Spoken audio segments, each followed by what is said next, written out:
नमस्कार।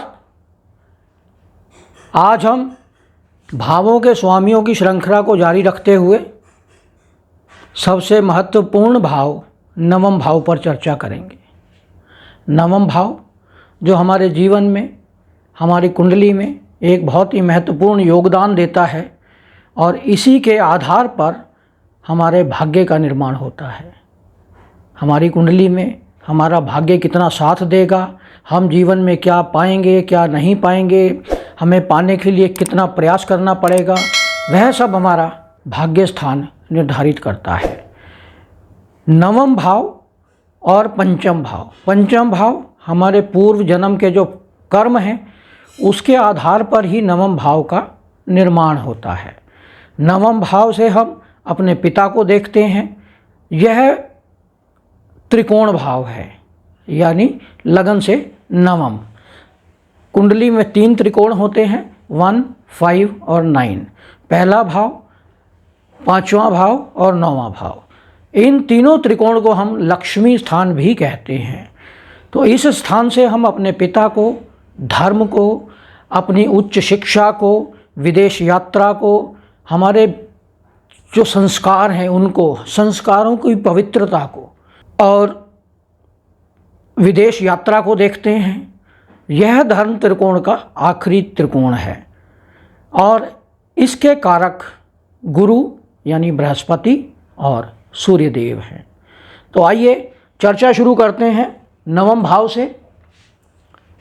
नवम भाव का स्वामी हमारी कुंडली में कहाँ कहाँ जाकर क्या क्या रिजल्ट देने में सक्षम रहेगा और हमें किस प्रकार के रिजल्ट मिलेंगे।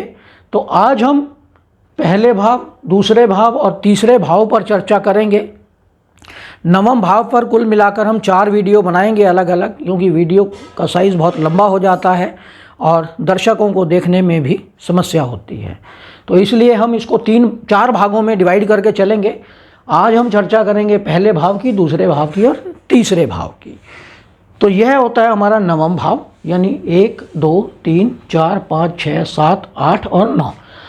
इसको हमने लाल रंग से अलग से दिखाया है कि यह हमारी कुंडली का नवम भाव है। अब इसका स्वामी कौन बनेगा वो इस टेबल से निर्धारित होगा। अगर आपकी कुंडली में इनमें से जो भी नंबर लिखा हो, 1 से लेके 12 तक के कोई भी नंबर यहाँ लिखे हो सकते हैं, उन नंबरों के आधार पर यह उसके स्वामी बनेंगे। मान लीजिए आपकी कुंडली में 5 लिखा है यहाँ, तो स्वामी सूर्य बनेंगे। तो यहाँ से सूर्य कहाँ जाकर बैठेंगे उस भाव का वह रिजल्ट देंगे नवम भाव के संदर्भ में। यदि आपकी कुंडली में 10 नंबर लिखा है यहाँ पर, तो यहाँ के स्वामी शनि बनेंगे। और शनि आपकी कुंडली में कहाँ जाएंगे, तो इसी पर हम आज चर्चा करेंगे। आपकी कुंडली में कुछ भी लिखा हो सकता है 1 से लेके 12 तक। तो अब हम बात करते हैं सबसे पहले नवम भाव का स्वामी लगन भाव में, यानी त्रिकोण का स्वामी जो है वो त्रिकोण भाव में चला गया है। अब लगन भाव से हम क्या देखते हैं, हमारी पर्सनैलिटी देखते हैं, हमारा प्रयास देखते हैं, हमारा मान सम्मान देखते हैं, हमारा चेहरा है, हमारा धर्म है, हमारा संस्कार है, हमारी जो प्रयास है किसी काम को करने के लिए वो है हमारे। और नवम भाव का जब स्वामी लगन में चला जाता है तो हमारी पर्सनैलिटी में निखार आता है, क्योंकि ये धर्म का भाव है और हमारे पिता का भी भाव है। तो हमें पिता का सपोर्ट मिलने लगता है। हम जो भी प्रयास करते हैं उसका हमें रिजल्ट मिलता है, क्योंकि ये हमारा भाग्य है। तो हमारा भाग्य पूर्ण रूप से हमारा साथ देने लगता है। यह हम बात कर रहे हैं जब नवम भाव का स्वामी लगन में जाकर शुभ प्रभाव में हो, यानी अपनी उच्च राशि में हो, मित्र की राशि में हो, शुभ ग्रहों से दृष्ट हो या शुभ ग्रहों के साथ हो। ऐसी स्थिति में यह बहुत अच्छे रिजल्ट देने में सक्षम होता है। नवम भाव का स्वामी जब लग्न में जाता है तो ऐसा व्यक्ति अपने प्रयासों से ही अपना जीवन आगे बढ़ाने का प्रयास करता है। नवम भाव से यह पंचम भाव है, तो ऐसे व्यक्ति के पिता को मान सम्मान मिलता है। पिता बहुत ज्ञानी व्यक्ति होते हैं, सोसाइटी में उनकी अपनी एक अलग इमेज होती है और ऐसे लोग, उनके पिता हमेशा ज्ञान प्राप्ति की ओर अग्रसर रहते हैं और बहुत अच्छे ज्ञानी स्वभाव के व्यक्ति होते हैं। और यहाँ से गया नवमेश, पिता के व्यवसाय में भी वृद्धि करता है। पिता को हो सकता है कि वो किसी बिना प्रयास के या बिना कहीं इलेक्शन लड़े हुए कोई पद की प्राप्ति करा दे, किसी संस्था का मुखिया बना दें, क्योंकि नवम धार्मिक भाव है तो किसी सोशल सोसाइटी का मुखिया बन जाएं, या अगर मान लीजिए ऐसा व्यक्ति कहीं सरकार में मंत्री भी बनता है और बिना किसी इलेक्शन के बनता है, मान लीजिए राज्य मंत्री बन जाता है या किसी ऐसे पदों पर चला जाता है, तो ऐसे लोगों को जिनका नवमेश लगन में गया है, ऐसे व्यक्ति के पिता को सोशल जस्टिस का पदभार मिल सकता है, फैमिली वेलफेयर का पदभार मिल सकता है। इस तरह के कामों में उनका अधिक लगाव भी रहेगा और ऐसे काम भी उन्हें मिलेंगे। दूसरा ये होता है कि ऐसे व्यक्ति धर्म का प्रचार भी करते हैं। ऐसे व्यक्ति विदेश यात्रा में भी जाते हैं, क्योंकि नवम भाव हमारा विदेश यात्रा भी है और वह लगन में भी आ गया है। ऐसे लोग विदेश में जाकर भी धर्म का प्रचार करते हैं। और वहीं अगर नवमेश लगन में पाप प्रभाव में हो, किसी पाप ग्रहों से दृष्ट हो, नीच राशि में हो, तो ऐसे लोगों की पर्सनैलिटी में निखार नहीं आता, मान सम्मान मिलने में समस्याएं आती हैं। अक्सर देखा जाता है कि लोग कहते हैं मेरा भाग्य साथ नहीं देता, तो ऐसा ही होता है जब नवम भाव का स्वामी लगन में जाकर कमज़ोर पड़ जाता है। पिता को भी पद की प्राप्ति नहीं होती, जितने भी काम करने लगते हैं उसमें कोई ना कोई रुकावटें आने लगती हैं। हमेशा एजुकेशन में भी समस्याएं आती हैं। ऐसे लोग अक्सर घुमक्कड़ स्वभाव के होते हैं, तो यदि यह शुभ प्रभाव में हो तो बहुत अच्छे रिजल्ट देने में सक्षम होता है। अब हम बात करते हैं नवमेश का द्वितीय भाव में जाना। नवम भाव का स्वामी जब द्वितीय भाव में चला जाता है तो अपने से ये छठे भाव में है, यानी 6th हाउस में, और लगन से द्वितीय भाव में है। तो ऐसे व्यक्ति, क्योंकि यह भाव हमारा धन भाव भी है, यह भाव हमारा कुटुंब का भाव भी है, यहाँ से हम अपनी वाणी को भी देखते हैं, तो अगर यह छठे भाव में चला जाता है तो ऐसे, अगर यह शुभ प्रभाव में है, तब भी यह लोग मनी माइंडेड होते हैं, हमेशा पैसे की सोचते हैं। इनका जो सोच है, क्योंकि धर्म का भाव है और धन भाव में चला गया है, तो इनका ही धर्म बन जाता है पैसा कमाना, पैसे को एकत्रित करना, परिवार के साथ मिलकर रहना, परिवार के साथ जुड़ के रहना। और क्योंकि धर्म भाव का स्वामी छठे भाव में है, ऐसे लोगों की पर्सनैलिटी अच्छी होती है, वक्ता बहुत अच्छे होते हैं, क्योंकि छठे भाव से हम कंपटीशन देखते हैं। तो धार्मिक कंपटीशन में, ऐसे जगहों पर वाद विवाद करना इन्हें बहुत अच्छा लगता है। ऐसे व्यक्ति अक्सर जो बोलते हैं उसको आप सोचते भी नहीं हैं कि वो क्या बोल रहे हैं, क्योंकि यह यहाँ बैठकर अष्टम भाव को देखता है, और अष्टम भाव हमारा क्या है, अनप्रिडिक्टेबल इवेंट्स हैं।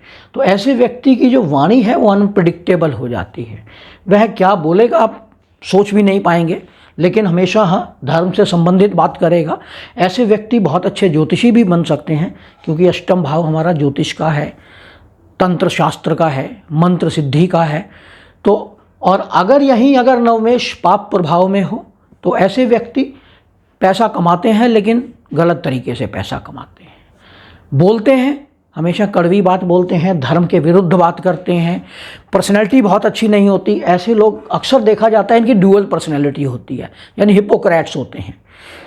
मतलब अगर यह व्यक्ति कुछ बात बोल कुछ रहे होते हैं, लेकिन इनका मन में कुछ और मतलब होता है। परिवार के साथ जोड़ के रखने में इनका अपना एक स्वार्थ होता है, स्वार्थी स्वभाव के हो जाते हैं। तो ऐसे व्यक्ति जिसका नवम भाव का स्वामी द्वितीय भाव में जाकर कमज़ोर हो गया हो, ऐसे लोग स्वार्थी स्वभाव के हो जाते हैं। ऐसे लोगों को दांतों से संबंधित कोई समस्या हो सकती है, कटु भाषा बोल सकते हैं, परिवार में कलह करने का प्रयास करते हैं, और ऐसे लोग अक्सर देखा गया है कि कटाक्ष करते हैं। तो यह था नवम भाव के स्वामी का द्वितीय भाव में। और अब हम बात करते हैं नवम भाव का स्वामी तृतीय भाव में हमें क्या रिजल्ट देने वाला है। अगर नवम भाव का स्वामी तृतीय भाव में चला जाता है, यानी अपने से सप्तम भाव में, लगन से तृतीय भाव में, यानी तृतीय भाव हमारा प्रयास करना, हमारा इंक्लिनेशन, हमारा कॉन्फिडेंस लेवल, हमारा कमांडिंग नेचर, हमारे छोटे बहन भाई, हमारा कम्युनिकेशन लेवल, हमारे मित्रगण, हमारे हाथ से संबंधित काम, इन सभी का विचार करते हैं। यह पिता के लिए सप्तम भाव है, यानी पिता के लिए मारक भाव है। अगर यह स्वामी शुभ प्रभाव में हो, शुभ ग्रहों से दृष्ट हो, शुभ ग्रहों की युति में हो, या इसका जो स्वामी है जिसकी राशि में यह बैठा है वह भी बलवान हो, वह पाप प्रभाव में ना हो, तो ऐसी स्थिति में नवमेष अच्छे रिजल्ट देता है। ऐसे व्यक्ति के छोटे भाई बहन उच्च पदों पर, अच्छी स्थिति में और अच्छी हैसियत के साथ होते हैं, उनके साथ इनका मेल मिलाप बहुत अच्छा होता है। ऐसे व्यक्ति का कम्युनिकेशन बहुत स्टैंडर्ड का होता है। अपने कम्युनिकेशन के आधार पर ही ये बहुत कुछ अपने काम निकालना जानते हैं। ऐसे लोग बहुत अच्छे लेखक हो सकते हैं, धार्मिक पुस्तकों के लेखक हो सकते हैं, क्योंकि यह नवम भाव का स्वामी है, नवम भाव धर्म का है। तो धार्मिक पुस्तकों के लेखक हो सकते हैं, धर्म के ऊपर कम्युनिकेशन करने वाले हो सकते हैं, धर्म से संबंधित बहस कर सकते हैं, बुराइयों को दूर करने का प्रयास कर सकते हैं, धर्म वक्ता हो सकते हैं, धर्म का ज्ञान बांटने वाले हो सकते हैं। और अगर वहीं कहीं अगर ये नवमेष पाप प्रभाव में हो तो यह पिता के लिए मारक का काम करता है, धर्म की बुराई करते हैं, ऐसे व्यक्ति धर्म पर कुतर्क करने लगते हैं, क्योंकि तृतीय भाव यात्रा का भाव भी है। और अगर नवमेष पाप प्रभाव में है तो धार्मिक यात्रा पर जाते समय दुर्घटनाओं का सामना इन्हें करना पड़ सकता है। छोटे भाई बहनों के साथ अनबन रह सकती है, मनमुटाव हो सकता है, वाद विवाद उत्पन्न हो सकता है। नवम भाव पिता का है, तृतीय भाव छोटे भाई बहनों का है, यानी पिता से संबंधित संपत्ति को लेकर के भी कुछ वाद विवाद उत्पन्न हो सकता है। तो यह था हमारा नवमेष का 3 भावों में विश्लेषण, यानी पहले भाव में, द्वितीय भाव में और तृतीय भाव में। 4 से लेकर 6 भाव तक विश्लेषण हम अगले वीडियो में करेंगे। तो आपको हमारा यह वीडियो कैसा लगा इस पर कमेंट अवश्य करें। यदि आपने हमारे चैनल को सब्सक्राइब नहीं किया है तो इसे सब्सक्राइब करें, लाइक करें, शेयर करें, साथ ही बेल आइकन का बटन दबाना ना भूलें, जिससे आने वाले सभी वीडियो आपको मिलते रहें। धन्यवाद।